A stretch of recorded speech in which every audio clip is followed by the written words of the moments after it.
G'day everyone, this is Jackson Milan, the Wealth Mentor, the co-founder and CEO of Aureus Financial. Sam Panda, the co-founder and COO of Aureus Financial. And welcome to another episode of Enjoy the Journey podcast, where we have a very special guest today, Andrew Shin from ClickU. Special, and thank you.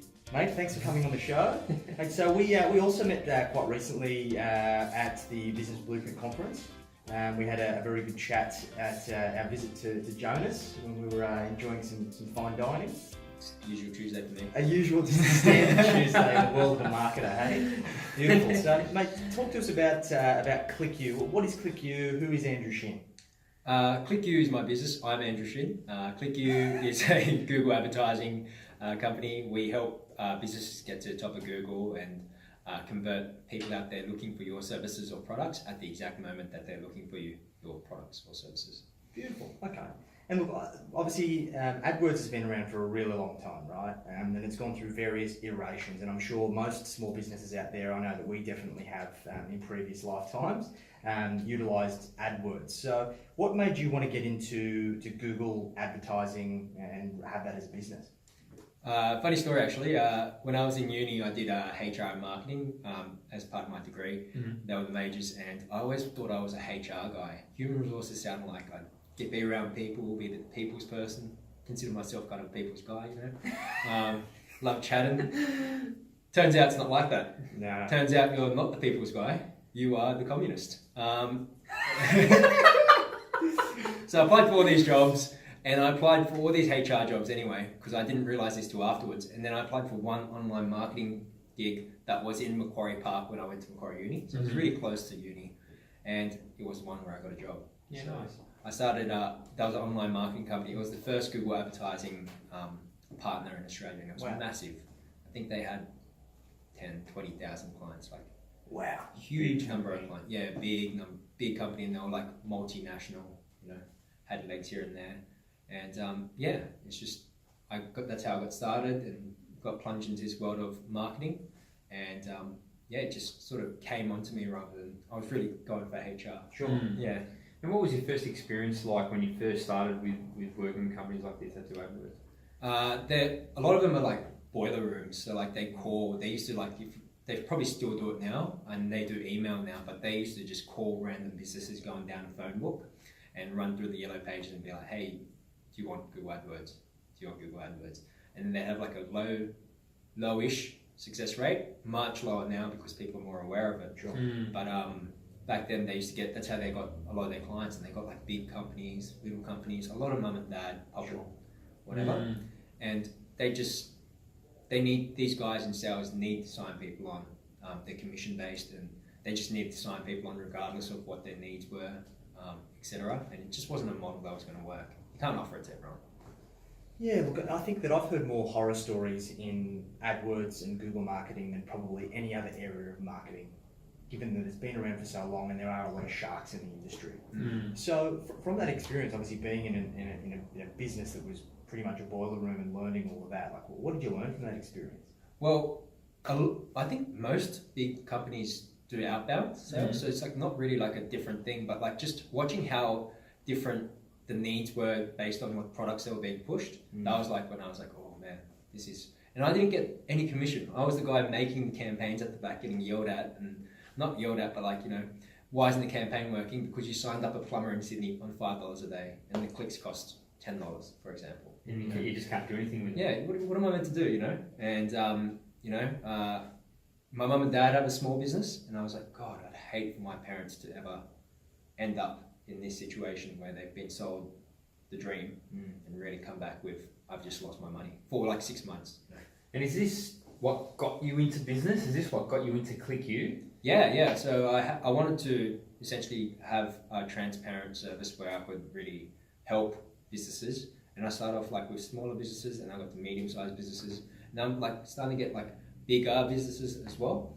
But it's always been about that, trying to be a little bit different and trying to be someone who's going to be around for the long term rather than that just 6-month contract or whatever. Yeah.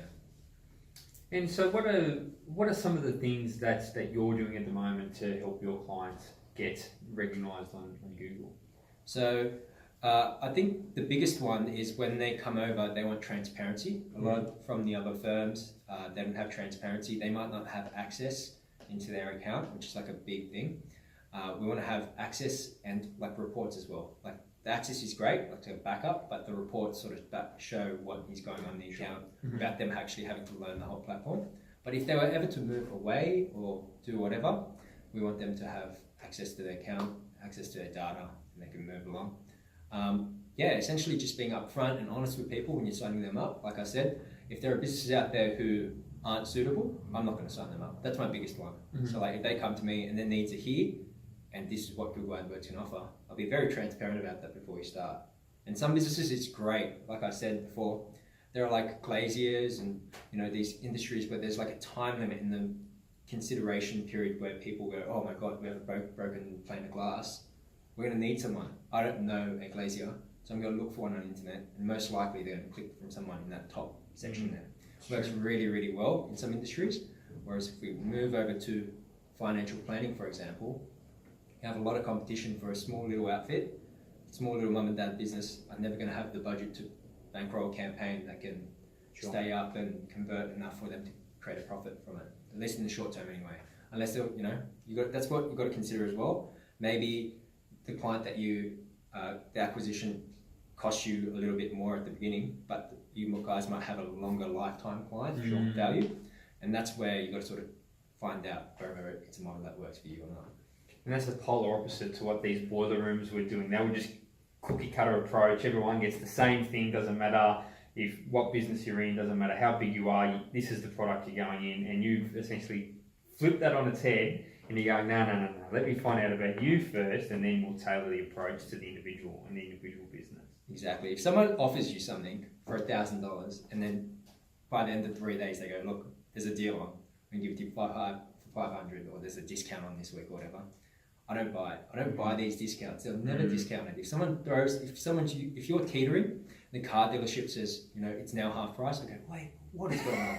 That is what people should be trying to figure out, rather than, it's a great deal sometimes, People don't know what they don't know, and I think that online marketing, particularly for small businesses, like most small businesses, the biggest issue that they have is lead generation. Like bringing new customers through the door so they can keep the wheels turning, particularly when they're in a transactional business model where there's no recurring revenue. So they're only as good as their next inquiry, right? So a lot of them have this kind of mindset where I just need to get opportunities, and they dive into the world of online marketing, some of them who have no experience in it, and they get taken advantage of. So for the average kind of mum and dad out there, or someone who's in a small business who doesn't know a whole lot about online marketing, what should you expect from the Google suite of marketing options that are available, and how do you know if it is in fact the right fit for your business? So to figure out whether it's the right fit for your business, you've got to look at the psychology of what people are typing behind the search. For example, we deal with a lot of companies where they're using very broad keywords. So if you were like a plumber, for example, they'd have plumbing as a keyword. And with all industries, like 95% of their searches out there are for like information, diagrams. They've seen like a show on TV. They want to see what those plans were. Whatever it may be, for all the reasons that people type in plumbing, there's only like 2% actually want a plumber. So you need to hone down on that. You need to hone down on that 2% and figure out whether what they're typing is specific enough to warrant one of your ads, and whether you're going to spend the money to acquire that search. So it's about really narrowing down. So if plumbing is a bad example, what's a good example? So for example, there's these stages where we call pre-awareness, awareness, consideration, and action. So pre-awareness would be like when they come home and they see, they want a new hot water system, let's say, for example. So type in hot water system, pre-awareness. Awareness would be 125 litre hot water system. Consideration would be like, what's a brand? Ream 125 litre hot water system. And then action would be buy 125 litre Ream water heater. Okay. So you can sort of see the way that this searches get more specific, and because they know what they want now. Yeah, we don't want to target them when they're doing their info, because they're only looking for info, right? Yeah.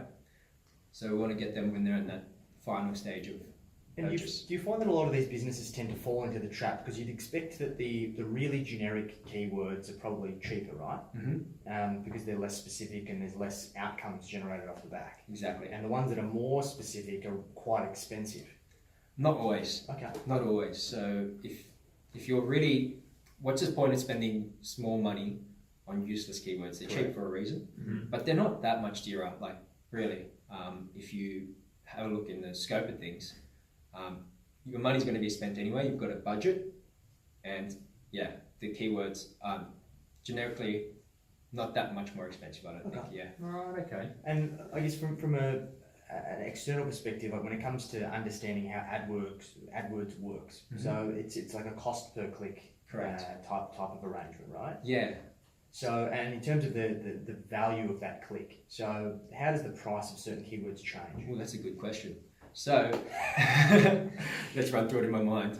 There's a campaign, so a campaign, and then there'll be ad groups underneath it. So if you think of it as a pyramid structure, ad groups, and each ad group will have a different service. So plumbing, hot water systems, emergency plumbing, for example, and then each of those ad groups will have different keywords. Okay. The keyword is determined on the campaign quality. So the campaign quality is derived from like the actual campaign itself, your keywords, your ads, and the performance, as well as the website. Like the website is also a factor. And you get a score. Google gives you a score called a quality score out of 10. And that score is multiplied by the market rate of that keyword, what the other competitors are paying, what Google set the price at. And you get back like a varied return. So if you got a 10 out of 10, let's say for example, that keyword would cost you $1. If you got a 2 out of 10, that would cost you maybe $2.80. Okay. So in the long term, having a good campaign gets you a saving. Yeah, gets you a saving. So the lower the quality of the campaign, the more expensive every click is. Correct. So what can someone do to have a better quality campaign? Be very, very specific with your keywords. So if you're targeting hot water systems, make sure they land on a page where it's all about hot water systems. And then the ad says hot water systems, hot water systems. We're going to repeat the message and have congruency between what the person is searching for and what we're actually delivering. So if they're looking for apples, we're not delivering oranges, we're going to deliver apples every time. So it's very, very specific. You want to make sure that they're relevant. The ads are relevant. It's exactly what those people are looking for. The water runs deep. You see, a lot of people, they never would have thought that it's this intrinsic, do you know what I mean? And there's this many factors that you need to get right in order to actually make money out of a Google ad campaign. Do you find that there's specific industries or businesses that do really well out of it, and specific industries or businesses that just don't perform on Google? So yeah, 100%. There are industries like finance, for example, like credit cards. Not that many small businesses offer credit cards, but credit cards are a great item because, as we know, they're one of the most profitable items for banks. Credit cards, home loans, these have like a long-term customer value where they're going to extract, $500,000 from a loan out of a customer. So they're willing to pay, $10,000, $20,000. Like even the sign-on bonus is quite large there. So whatever it is, they're willing to pay a bit more. But let's say that you're a smaller operator and working with a smaller margin. The keyword cost has to make sense with your profit at the end of the day. So if it costs more for you to acquire a customer to sell this product to, it's not going to work for you. Just don't do it. Yeah. The areas where Google AdWords works the best is when people are sort of like lacking time or they want convenience. A locksmith, for example, you come home, you're locked out of your house, and no one's there to open it for you. You call up a locksmith, and the first 3 to 4 on your mobile device, you literally have to scroll like 3 times to get to an organic result. Really? Yeah, it's all AdWords because the first 4 are going to be AdWords there, and they're so easy to click because they have the phone number there and everything. So you click it, you call, and you straight to a guy, and he's going to give you a price. And that's how AdWords really, really works well for some industries, yeah. And there's a lot of strategy that goes behind this, right? Because I think a lot of businesses overlook how much work actually goes into creating these ad campaigns. So talk us through the strategy. So of course, like when somebody comes on board, they first need to understand their amount they could afford to spend based on their value of their customer. So how do you take them through that journey of understanding that, so then that could obviously assist you with creating the campaign? Could we repeat that one more time? Yeah, so when it comes to that profit margin you spoke about, obviously somebody who's selling something that's really cheap, let's say somebody's selling a $2 pen, their ability to spend on each click is going to be significantly less than, for the example you said, with a bank who's got a $500,000 margin that they're potentially going to make. Yeah. So do you walk the clients through that journey of working out how much they should be spending on their ad campaign or their words to make sure they can still be profitable? 100%. So let's go back to the pen example here. It's $2 a pen. You're not going to really have too much success selling single pens. So you're going to look for a market where they're going to buy large amounts of pens. So it might be corporate office supplies, etc. And that's the market that you would target. And that's what you'd find from a lot of stationery companies on websites. They're not really targeted at selling one. They're selling a dozen at a time. If you have a look at pens, for example. So yeah, you want to be targeting, larger. If you're not going to make the profit on one single product, you want to bunch it up and sell it to someone who's going to buy multiple of that product then. Okay. And then it's about obviously something you've got to track over time. So once you launch a campaign, I'd expect that it's not going to be profitable straight away, right? No.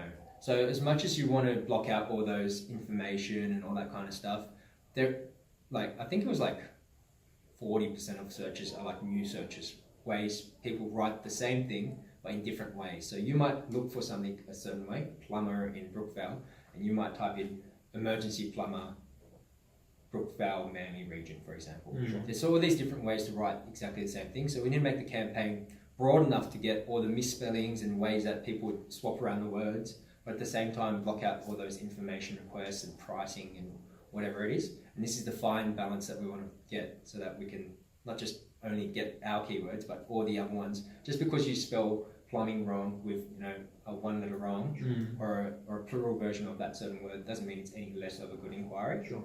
Yeah.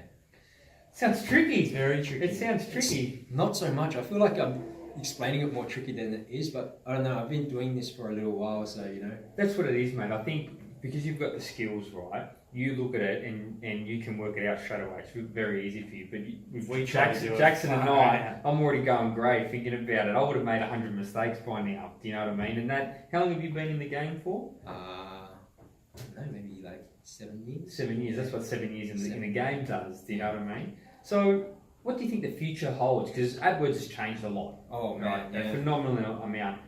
What's it look like going into the future? If you had a crystal ball, what's AdWords going to look like in the future? So the big one is voice now. So video is a big one. YouTube's obviously taking up a lot of these sponsorships that used to go to television, which is why television networks are suffering a little bit, Foxtel, etc.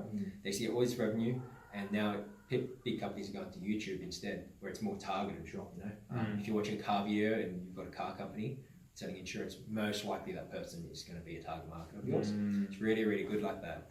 But going into the future, it's getting even more specific with voice search. So when you enter your phone now, hey Siri, X and Y, in the future people are going to be just turned on. Yeah, it's scary, isn't it? So, yeah. It's been listening to our whole conversation. Dirty phone, burn them all with fire. So what that's doing is listening to us, and in the future you can be buy cereal, or you can do it now actually. You can buy cereal and you have your favorite thing set up, and it'll do your weekly shop with all your inventory and get it delivered. And 40% of all searches, hey Siri, what's the weather like, or whatever. That's going to be the future, voice. So and this Google Home thing as well, right? I got my partner a new phone. I got him a new Google phone yesterday, and it come with the Google Home. We set it up last night. It's so scary. Some of the you can ask. Oh, it came with Google Home. So what's it do? So you sync it up to your phone. You put the app on your phone, and then it basically pulls through all of your schedule. So you can ask it your schedule. It creates a shopping list, and it can buy stuff for you. You can order a pizza. Dim your lights, turn your aircon on and off. And is it yours all hooked up to the lights? To the lights and all that kind of stuff. There's special modules that you got to have, but it's super scary. My friend's got a Google Home as well, and what you do is you buy these special integrations for the wall, like a plug that you plug your appliances into before it goes into the wall.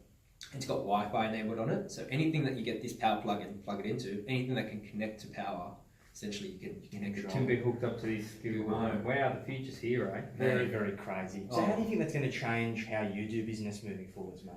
Mate, I've got a lot to learn about voice technology and how it's going to affect search engines, how they're going to maybe ads in the future are going to be voice. But mate, so you've obviously you have a very ethical approach to online marketing. You seem to invest in the relationship. You want people to understand what it is that you're actually doing behind the scenes and the work that you're putting in behind the scenes.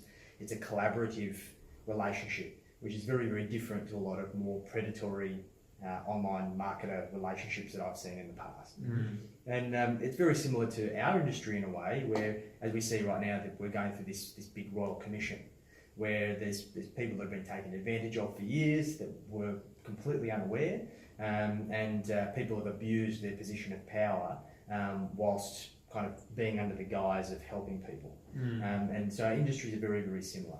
So you've got those values from somewhere, and you've obviously alluded to the fact that your parents were small business owners as well. So have you found that's always been your moral compass, of always thinking of like mum and dad, like making sure that I do the right thing by fellow mum and dad businesses? 100%, yeah. Like not only my mum and dad, but thinking of every little business owner out there, and how hard they have it. And now that we've stepped inside their shoes, how difficult it is, and like how it's not just a 9 to 5, you switch off and then you sort of go to bed and worry about it tomorrow. Sure. It's like a never-ending thing, and then to go and hurt someone who's so vulnerable. You're not doing it to multinational, you're not doing it to Woolworths and these big people that can afford it. Inevitably, it ends up being the people who can least afford it who end up paying the biggest penalty. It's the most desperate ones, right? Oh, mate, 100%. And watching my parents come from overseas, not knowing like a word of English, and then having what we have now, I'm like, my God, I need to do not better than them, but like I need to put in the effort that they did. That's like a big driver for me. Yeah. So, and I think that a big part of this comes down to education. Like the business owners need to understand what it is that they're buying, have reasonable expectations, so they can ensure that they hold their professionals accountable. So when it comes to, I guess, making sure that they're getting the right representation when it comes to online marketing, what are the key characteristics associated with a good online marketer as opposed to a not so good one? So we want to see that firstly you have transparency, so you can see into your account. You can ideally have your own credit card assigned to the account so that you get billed directly from Google. You get like a management fee from the marketing company. Sure. Number 2, have a look at their previous work, see what kind of industries they've worked with. Make sure that they're properly trained, and they're going to deliver on what they've said. The strategy is pretty important as well. So when you meet up with them, listen to what they say and use your logic. If they're giving you these big terms with nothing really behind it in terms of substance, we've got to use our basic common knowledge here. Common sense, which is something that I do not have in my book.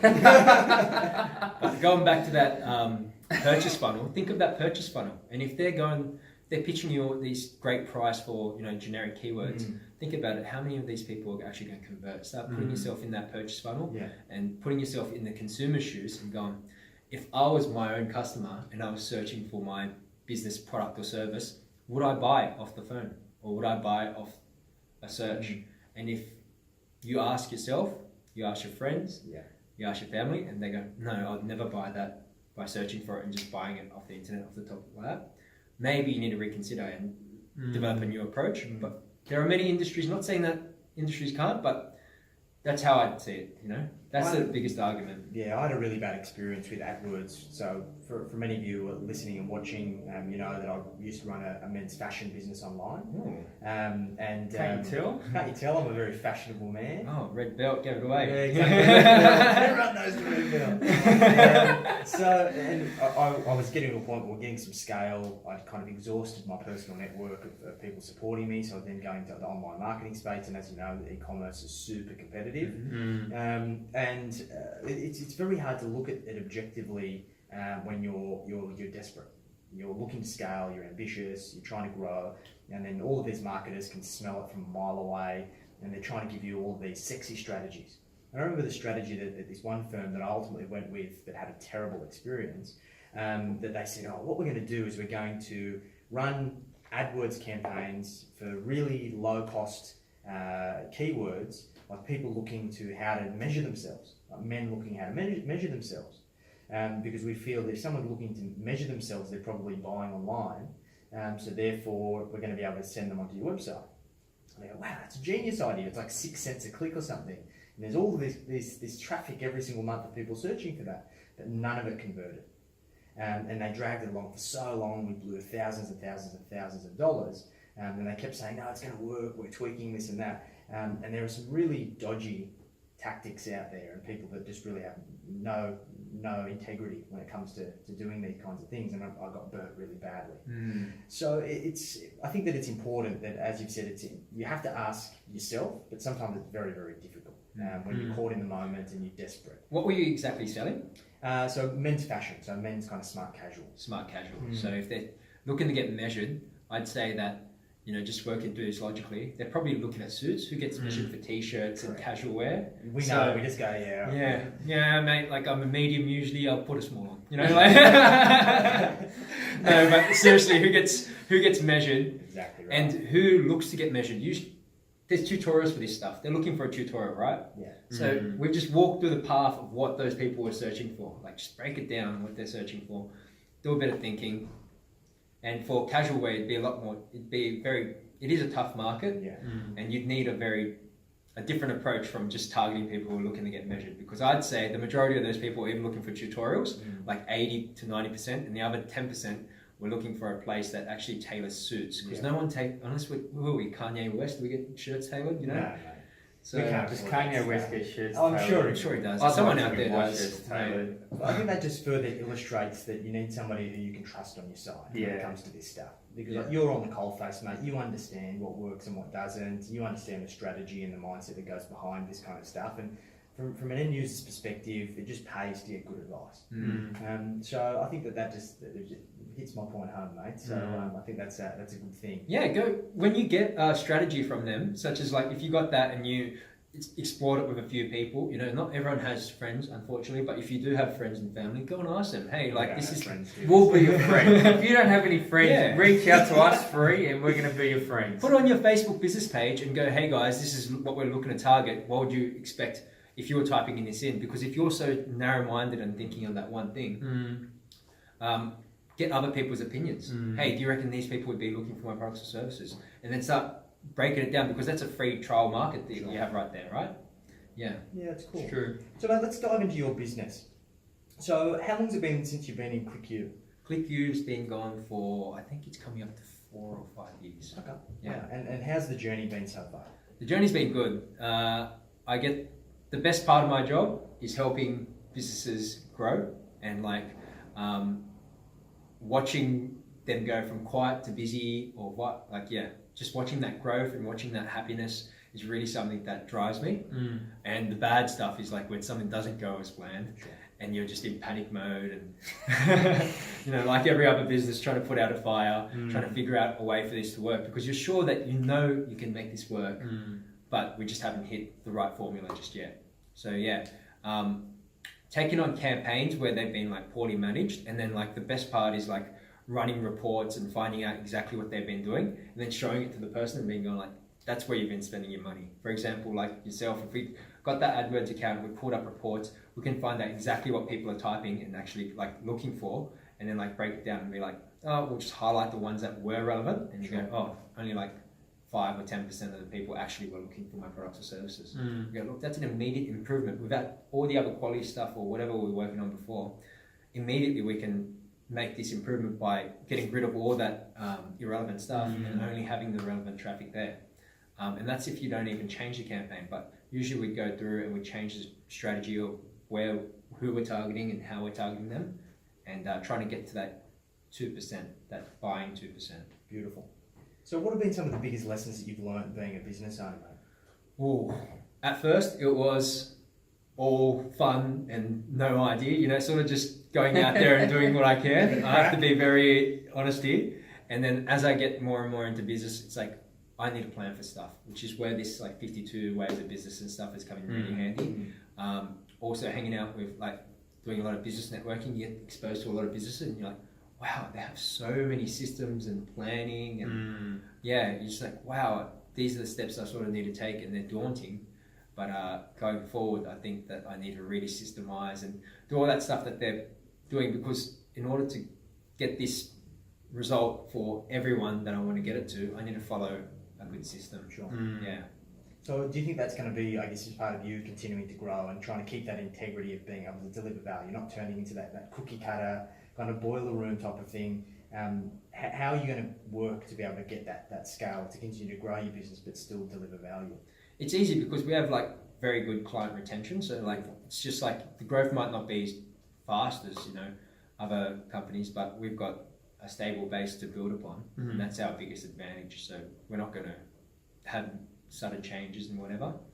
And I forgot the question as I was answering it.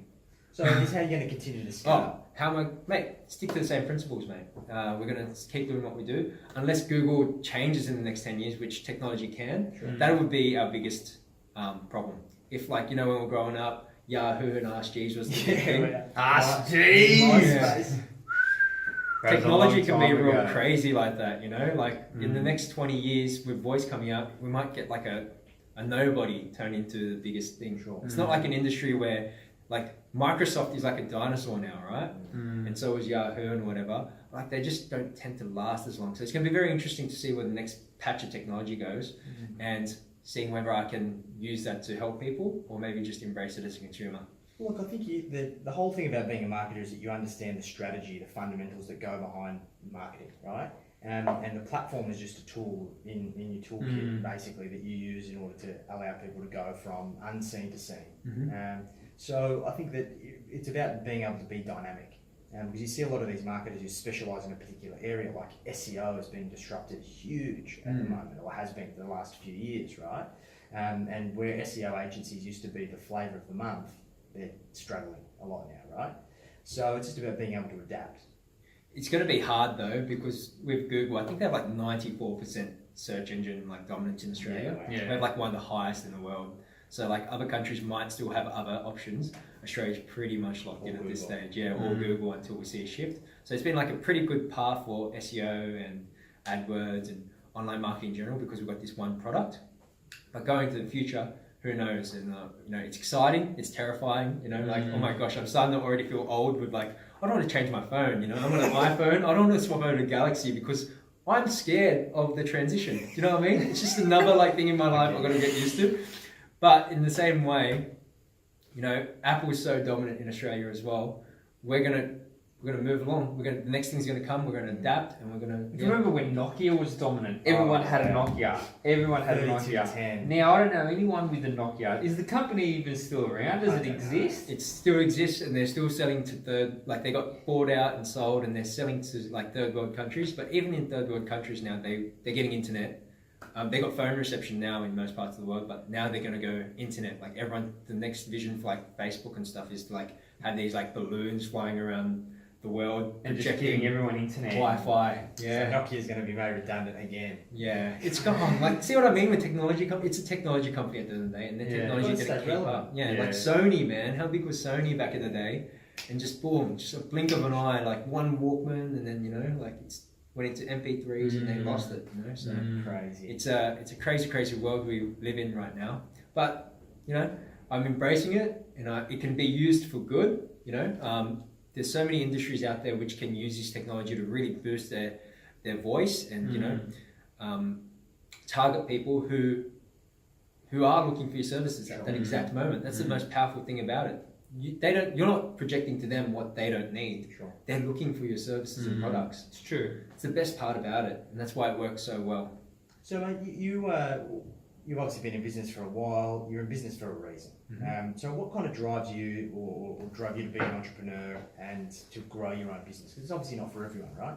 No, I wouldn't say it's for everyone, but it's about having the right intentions. I guess the right goals, as you'd put it. I didn't have the most clearly aligned goals when I started. I was just I'm going to do well, I'm going to do the right thing for clients, and it just started building and building. I think that's where a lot of businesses start. They find that they find a niche and they can do better, or they provide a better product or service than what's currently existing, and you can do it, and it fulfills something within you, right? It fulfills you to get up and do that thing every day and grow that sort of passion of yours. And then, it's if you can find that and turn it into a business, mate, you live in the dream, aren't you? You are. You live in the dream. Absolutely. So what are you working towards as an individual, mate, outside of your business? outside my business. My personal life's changed a lot as I get into my later 20s. I'm looking to sort of become a different person. I used to go out, party and drink and all that kind of stuff. Pump till the wee hours. Yeah, no more. Like I said earlier, I made eye contact with a girl as I was walking past the pub the other week. I don't go to pubs much anymore, but we made eye contact and she must have been 18 and she went, ooh, and I went, oh, Jesus. I shouldn't be here anymore. I'm getting too old for this. We're done. I want like a stable life. I want my family, I want my children to have the best opportunity in life, and I want to provide. I'm getting to this stage where I want to provide for something I don't even have yet, which is like a crazy thing to be thinking about. That's a responsible thing to think about. I think that a lot of people tend to say, all right, I'll deal with that when I get there. But thinking about and having goals outside of yourself ensures that you've got something else to hold you accountable to being successful. Because we're terribly accountable to ourselves, right? We always tend to make excuses for the things that we didn't do or never got around to doing or did half-assed. But when there's somebody else at stake, we tend to have a lot more responsibility to make sure we deliver to them. 100%. Yeah. So, what do you do for fun, mate? What do you do when you do a lot of things for fun, mate? Tell us all about them. I love to get around. In what way? I'm intrigued. I love traveling, so new countries every year. Try to go during the December period, during the holidays off. Beautiful. This year is a big dream of mine. As a family, because my parents used to work 7 days, we've never been on a holiday together. Yeah, wow. So this year I bought my parents tickets to Thailand. Nice. Going as a family. I was telling Dad about riding an elephant, touching a tiger, and doing all that water sports. And I think he's going to love it. And us as a family are going to go do that. And then once they come back, I'm going to do 2 weeks in India and try and humble myself. I think as I get older, I'm so distracted by all the noise out there, as everyone gets. It's like every time you see someone with something new and shiny, you're like, oh my gosh, I want this as well. But you sit on it for a while and you're like, oh, it just passes, And I want that to sort of get into my life on a larger scale by going to these countries where I can learn and be grateful for what I have, but also grow empathy and become a better person as we get older. Because there's so much more. Business is a huge part of my life, but at the end of the day, when I die, I don't think anyone's going to remember me for being an online marketer. I want to be a good person, and these skills and what we gain from business can be translated into all other aspects of our lives. That's the key, isn't I it, really mate? agree. Isn't that the key of who you become along the journey? Do you know what I mean? Rather than what you get. 100%. And you see people fall along the way, successful in one way and terrible in another. You're just like, mate, you are going down the wrong path, You're spending 100 hours of work and you're earning big money. Your family life is just falling apart, mate. I can see it. I'm 27. You're married. Spend some time with your kids. Your priorities are in the wrong way. You go to a pub after work. It's all these guys with families. What are you doing? You know what I mean? Like, how can you be here? When I used to work in pubs and clubs, I never, and I watch people and priorities are all messed up. I think going forward, what's good for me is going to be family, friends, and really just simple stuff in life. I'm starting to see more of that, mate, and I think that our generation is starting to become more aware and be driven by different things. I think that a lot of the previous generations had to pursue and work hard to be successful, and we've spoken about this before. Like the barrier to entry of the kind of typical word or the definition of success was very different to what it is today. And I always say that as a business owner, we see the world in a different colour. Like we've escaped the matrix. And once you're a business owner, it's all about having that flexibility, the control over your destiny, and being able to live life your way. And it's really interesting to hear about you wanting to go back and be more humble. Whereas there's a lot of people that are kind of pushing their pursuit up the corporate ladder, who are all about success being defined by how much they get paid, what car they drive, what kind of house they live in.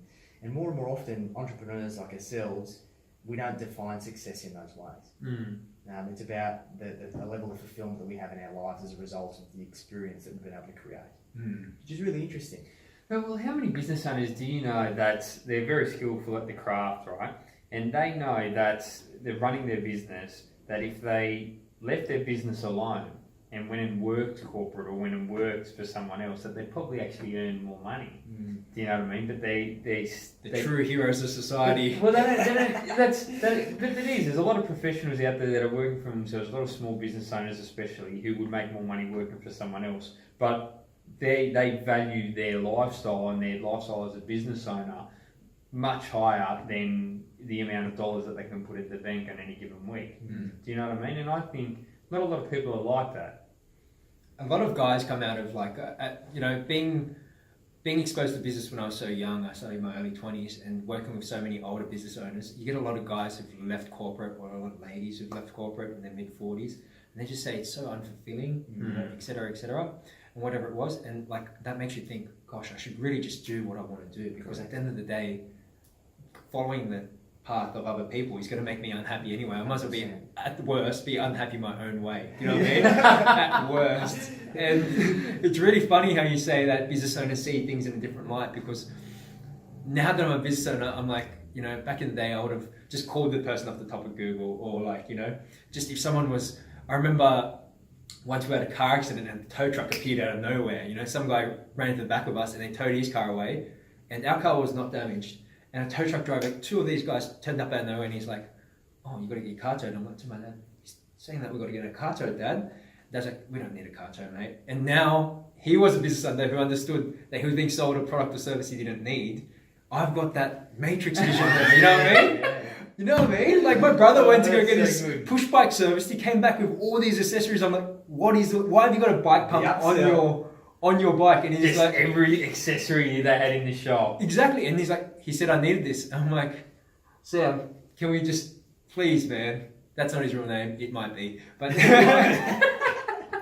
but seeing that, listening. I see that light, that color change, as you've said, and I'll be forever grateful for it, We have a lot of interesting experience. I think that the roller coaster ride of business adds a lot of character, right? Yeah, it definitely does. We go through the pits, and it goes through the fact that we never really switch off. Like you are a business owner 24/7. Yeah, I agree with that. But I think circling back to the point that you made, that we need to make sure that we aren't escaping the reality of our situation in certain instances. And let's get philosophical for a second here.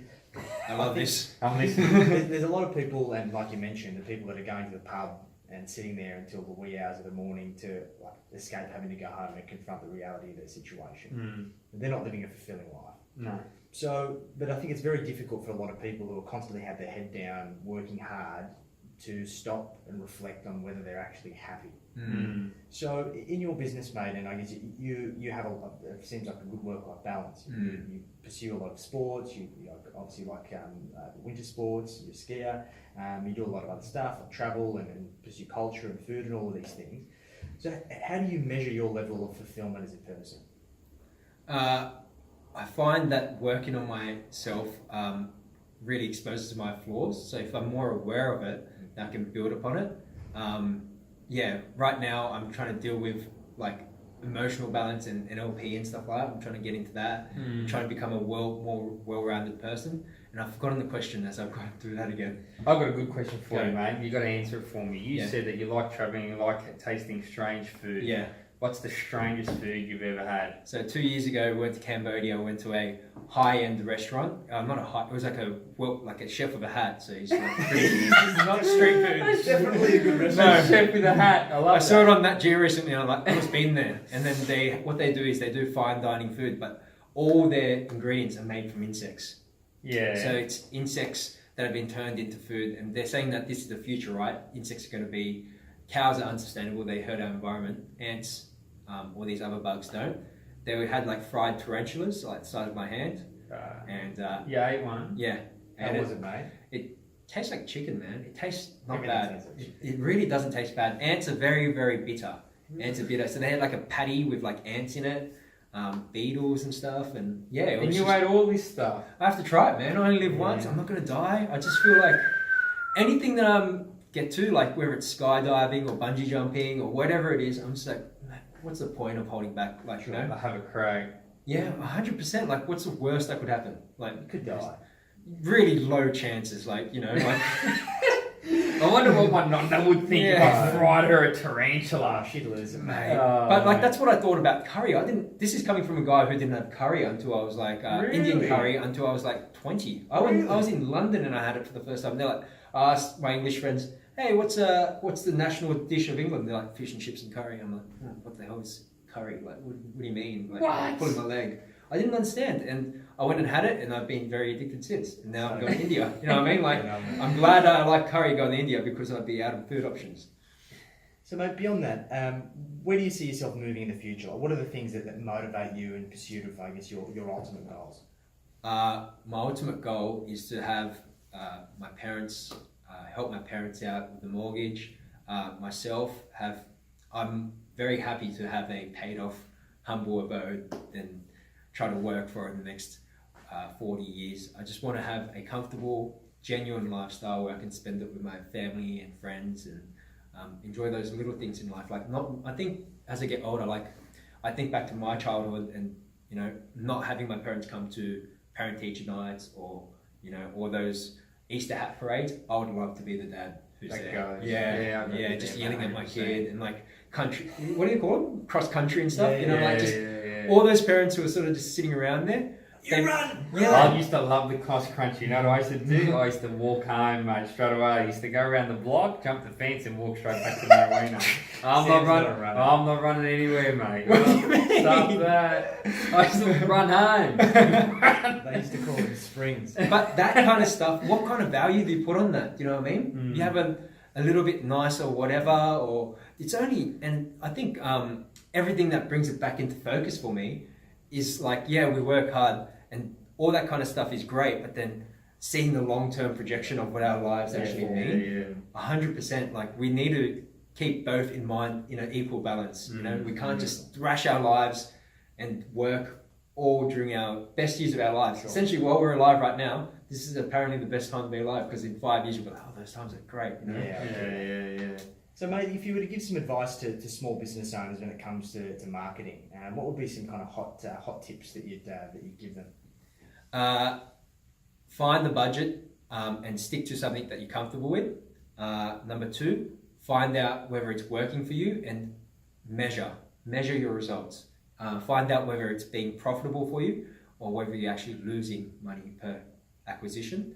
Number 3, find out whether it's either that marketing strategy isn't working for you or you can just improve on that marketing strategy. So just because it doesn't work, for the first couple of months, doesn't mean that it's not going to work forever.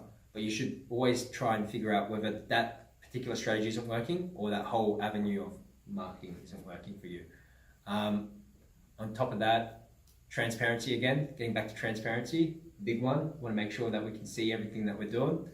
And yeah, number 5, get a good website. I think that's great advice for most business owners nowadays. Yeah, I agree.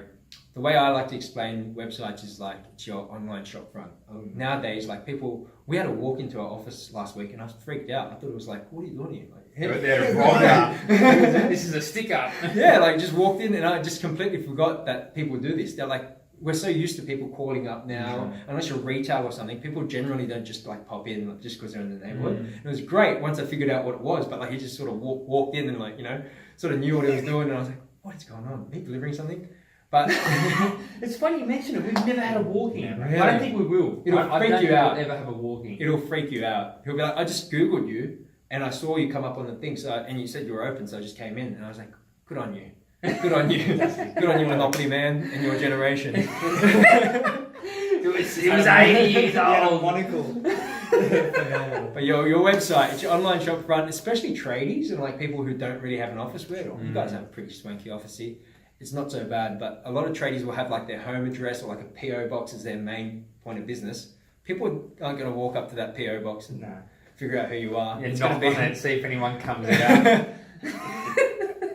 Google Home inside. You talk to it and you can talk back to the person. But yeah, your shop front is your website, so put some time into that. Awesome, mate. Well, look, it's great to have you on the show. Thanks for enduring the fire alarm. We got some really valuable insights into AdWords and when it works and when it doesn't, what you need to look for. And it's good to dive into your journey, mates, and get a bit of an understanding about what makes an online marketer tick. So, mate, we'll be looking forward to have you on the show again soon, and interested to see what your journey looks like over the coming years. So, thank you very much. Sharing your insights. Guys, Hey! there we go. Thanks, guys. Another episode of Enjoy the Journey podcast, and we will catch you next time. Now, if you do want to get in touch with Andrew Shin, we'll include his contact info in the description. Thank you. .com.au.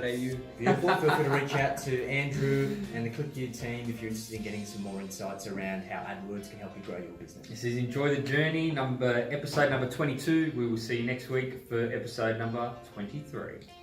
Catch you later. Thank you.